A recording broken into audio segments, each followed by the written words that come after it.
But we didn't grow up, I didn't grow up going to church, right? So it's like I didn't grow up going to church.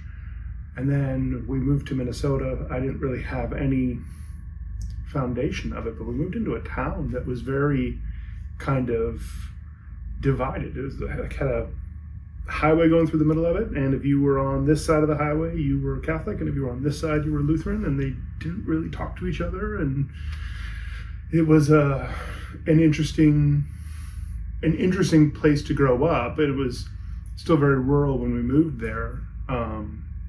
This river town in Minnesota where we're still there, where it was like you were allowed to play with people if they went to church with you, and you weren't allowed if they didn't. And so not going to church, I didn't have a whole lot of people that were willing to be my friend. And so it kind of created this animosity towards not the individuals, but the structure itself, right? And so that's, I think, was a big one for me, was growing up, was that I was feeling this animosity towards God and Christianity and religion, because I felt like I was being treated poorly, which made me question why I would ever want to be a part of something like that. So as a young adult, right, I was probably 20 years old, maybe 21, kind of right in that range, 20 to 22, kind of. I was in a relationship with somebody, and religion and church was very important to her. So I was like, all right, well, I'll try it. This was years ago. Maybe I'm just not being open to it. And so I started going to church with her, and it was interesting because at the time I'd considered myself Buddhist. I don't know why. I think I just had a fascination with some of the Eastern religions a little bit more, because I felt offended because of what had happened in my childhood. And so going to church with her was fine. I still didn't really know a whole lot of the details. I just kind of went and attended and was starting to open up to the idea of it a bit more. When the relationship with her ended, though, and it did not end in what I would call a positive way. I know a lot of relationships don't usually end in positive ways, but some end more negatively than others, and this was probably the most negative relationship ending experience I've had in my life. So, but again, I found myself, putting that anger then again back towards God. And it's like a lot of it's because I considered some of the things that happened very hypocritical of what I was hearing some of the teachings to be. I was like, well, it says this, but she didn't do that. And so I was angry then, and held on to that for many, many years. So I would say it probably wasn't until probably another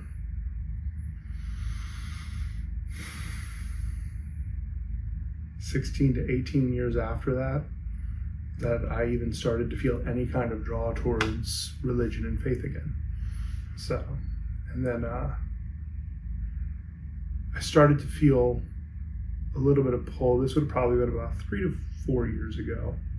A little bit of a pull, kind of saying, hey, you should check out, faith. There's a part of you that's missing something here, right? There's a part of you that doesn't feel full. And so I kind of nudged with my wife a little bit and was like, so what was it like growing up in church, right?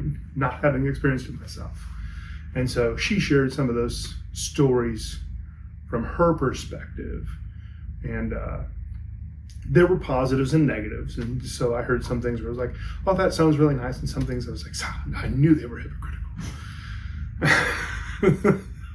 So it was this, I was like fighting this thing where it's like, I felt a pull kind of saying I should try it, but I was looking for reasons to say, no, don't try.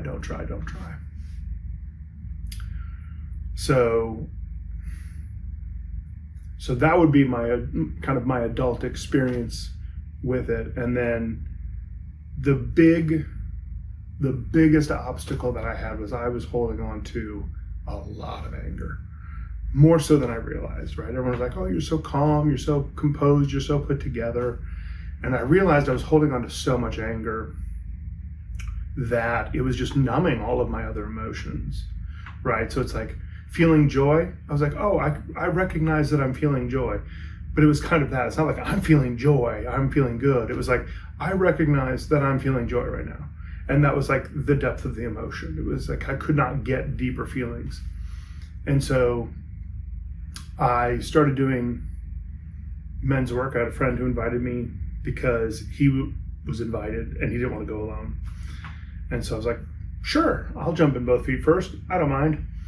And my first question was, is there affiliated with a religion? And the answer was no. And I was like, great, perfect. And so I went to this men's group and I started doing work. And one of the pieces of work that came up was all the anger that I was holding on around that breakup that was now almost 20 years ago. And so this would have been just a couple years ago that I started the work.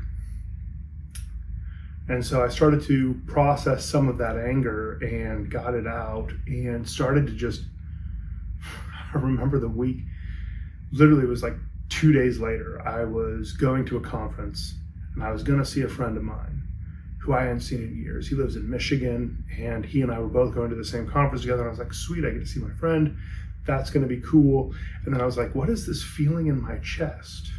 Like, what is this? Hold on. I felt this before. I think this is excitement. And so it was like getting the anger out allowed me to just feel things so much stronger. And so, but yeah, I remember just feeling like this giddiness in my chest to see this person I hadn't seen in so long. And I was like, that's really cool that I can feel things so strongly now. Moment, because it didn't just make that stronger, it also made the pull stronger, right? And so suddenly it's like the pull was stronger, and because the anger was gone, it's like I was hearing the stories now from my wife when I got back and was like, hey, tell me a little bit more about that. And so she told me more stories and I was like, I think I want to give church a try. And she was like, okay. And we stopped the conversation. And then a few days later, we were having the conversation again while I was driving home from work. And I was like, I'm really feeling like I want to give this church thing a try, and I want to try it soon. And she said, well, we'd have to find a church. She said, and it has to be United Methodist Church. And I happened to be stopped in traffic right in front of McHenry at that point in time. And so a car moved and I was like, United Methodist Church. I think I found one. She's like, it's got to be United Methodist. And literally a car moved and I could see the McHenry sign there. And I was like, oh, I think I found one. And she's like, does it say United? I'm like, it does. It says United. And then that Sunday was the first time that we came to McHenry. It was like, suddenly the thing that was stopping me, it resonated with me when I was reading about Pharaoh, right? As I was reading through the Bible, the hardening of the heart. I was like, I feel that because nothing was getting through, right? So it was this piece like, where it was like, I was stopping my heart from allowing certain things to happen, right? And that was not just the call to, come back to faith, but it was also all the emotions and everything like that was also kind of cut off. And so it was like I was living this way that was almost this half life, right? Because you're not really experiencing life to the same extent. You're going through the motions, but you're not living it. And so, I should say I wasn't living it, right? So I felt a call to come to church. My wife said it had to be United Methodist. I didn't know anything about God or Jesus or the Bible. And so there was a Bible study that was being done here and being set up. I think it was about August that there was a sign up for it. And I was like, I'd kind of like to do that. And I was talking to the person that was there and he was like, yeah, so here's what we do. It's about this much time commitment. I'm like, that's a lot of time commitment. I don't know that I can do that. And so I got very nervous about it. And I was like, well, maybe I try to read it a little bit on my own. And so I work in IT. So I went on to AI and I said, hey, create for me a plan to read the Bible if I only want to spend 30 to 60 minutes reading it a day. And I said, sure, here's how fast an average person can read. Here's this, you'll read this many chapters. And so it became like a 4-month reading plan of the Bible. And I was like, at least if I'm reading through the Bible, I can at least have some more information, right? And so as I was reading through the Bible then, because I started, I think, in September reading the Bible, and I finished in January. So it was like 5 months. I wasn't perfect with my plan. But it was this thing. It was like read 10 chapters a day, right? And so the first thing I started with was get through Genesis in a week. And so I was like, okay, I read Genesis, and I didn't know a good version of it, so I picked up the King James Version, and I'm realizing now that there's probably easier versions to read and understand. But it was at least just getting familiar with some of the names, some of the stories, some of the context. So it's like when you hear something, right, about like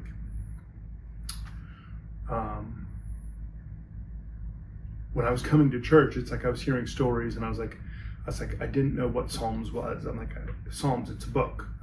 There's a lot of them. I don't know what Psalms are. And so it was like, I was literally starting from like this foundation level. It's like, well, if I read it, at least that'll give me some foundation, because I didn't know where else to start. And so the decision was, I got to get some kind of foundation to understand some stuff. I don't know where else to start. Let's just start, and we'll figure it out later.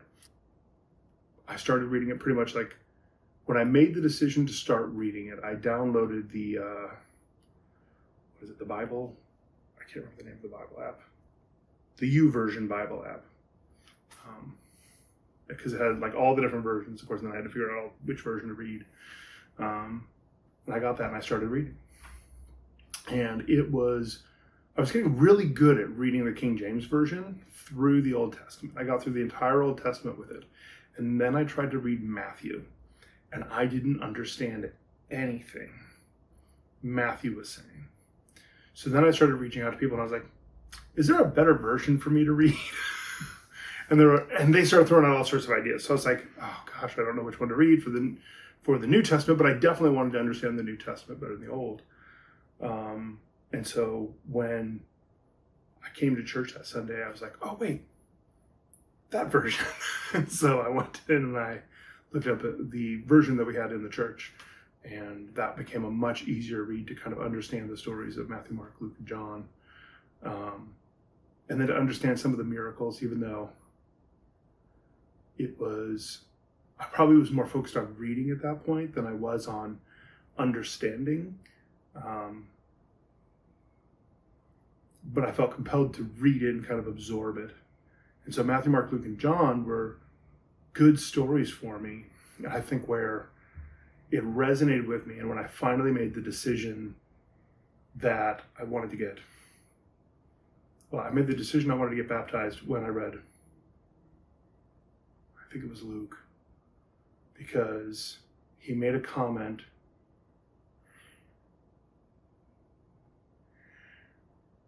So part of the work that I did, right, and the work that I do is you find your mission in life. And so as part of the mission, right, my mission was that I co-create a world of understanding and connection by bridging gaps. And so I was like, okay, but what do I do with that? It's so vague. What do I do with that? But I wanted to say, what is my purpose? Right? I had this drive to try to find this purpose. And it was either that week or the next but your sermon was about the impatience of the apostles, right? And how they wanted to go out, and Jesus said, you have to wait. And I was like, I have to wait. And then I was like, a few months later, like, what am I waiting for? And I read Luke, and it said, right? You had to be waiting. Or I was reading Luke and it said, I think it was Luke, where you be baptized. John baptized you with water, I will baptize you with the Holy Spirit. And when they had to wait until they were filled with the Holy Spirit before they could try to fulfill their mission. And so that's when I was like, this is what I've been waiting for, is I need to get baptized. But I know I needed, so I was like, okay, now find the date. I overthought that. But it's fine. But yeah, then, so that was really where I kind of made the decision that I wanted to get baptized. And then I read through all the letters that Paul wrote. And that to me was, I think, liberating for my heart, because some of the anger shifted to shame and to guilt, because what have I been doing with my life? And then I was like, that was this moment where it was like, this person who had been living their life one way was now living their life another. And it wasn't that it was wasted, but those experiences were important to make sure that he could live the purpose that he was truly intended to live. And so to me, that was a moment of clarity to me that allowed me to let a lot of that shame go and the guilt go, and be like, the experiences that I had being a person who was like, you will not convert me, right?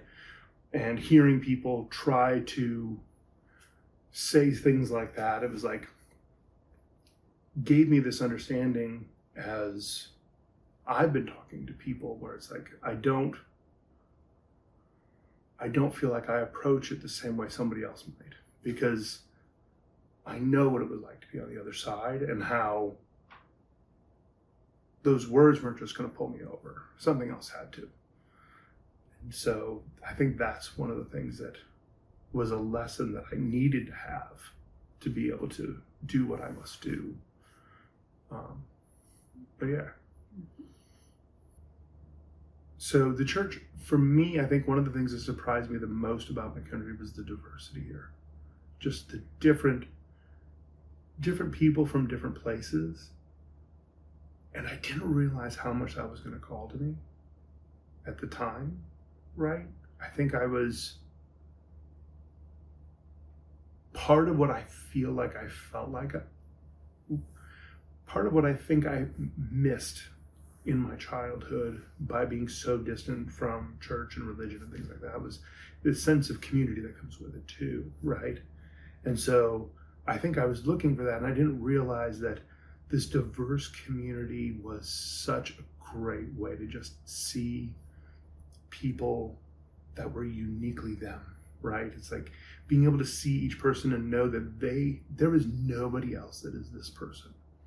And I think that's what I love, is there's so many people that are so different, all in one community here. And that aspect was resonating with me a lot, and continues to, where it's like you get to see people, and it's like, because it didn't just let me see people here as individuals, it started helping me see people outside of here for what makes them unique, what makes them individuals, right? Because I've previously, seen people and gone, hey, I see a person and, they carry themselves a certain way, or they look a certain way, or they dress a certain way. And so you go, oh, I think I know something about them. And it got me to stop and go, I know nothing about this person. And just see them, that this is a unique person. Look at what I can tell from how they might be feeling, and just see them in that sense versus seeing them in the sense of, the things, right? So instead of seeing them in their feelings versus their things, I guess was the best way I can describe that change that had for me, because of the diversity that we have here. So I look at the world and I see a lot of pain, right? I see people struggling. I see people suffering. I see people that don't know how to be comfortable in their own skin. And for me, part of the work that I went through, I'm trying to get better at that because I realized how valuable it was for me, and I want to pass that forward to help other people, right? There is no business in it or anything like that, right? It's strictly a helping people aspect. And I think that is a big calling for me, is just trying to help people shed the burdens and the weights that are on them that are keeping them from being their true selves. And so I think that's a big calling for me. Helping and giving back, I think, is a big calling for me that I'm trying to dip my toes into maybe different pools and say which ones resonate with me, that give me the energy to say, not only did I do this, right, as a charitable way, but it gave me energy so I could do it again, right? If all I do is things that are just exhausting to me, then it's like, I don't feel like that's a recipe for success. So it's like trying to find ways that I can give back, ways that I can make the world better without draining myself into a husk, right? And so it's like, I think that's what's next for me, is dipping my toes into different pools and finding out which ones energize me to serve. There's some that I feel pulled towards, that I am trying to test out and just kind of see, like, do they energize me? Do I enjoy them? Do I have a good time with them? Do I feel something in response to them? Because if I do, then great, I'll keep doing them. If I don't, then it's like, maybe I try another one. There's tons of ways to get back. So I think that's what's next for me, is finding the best ways for me to give back.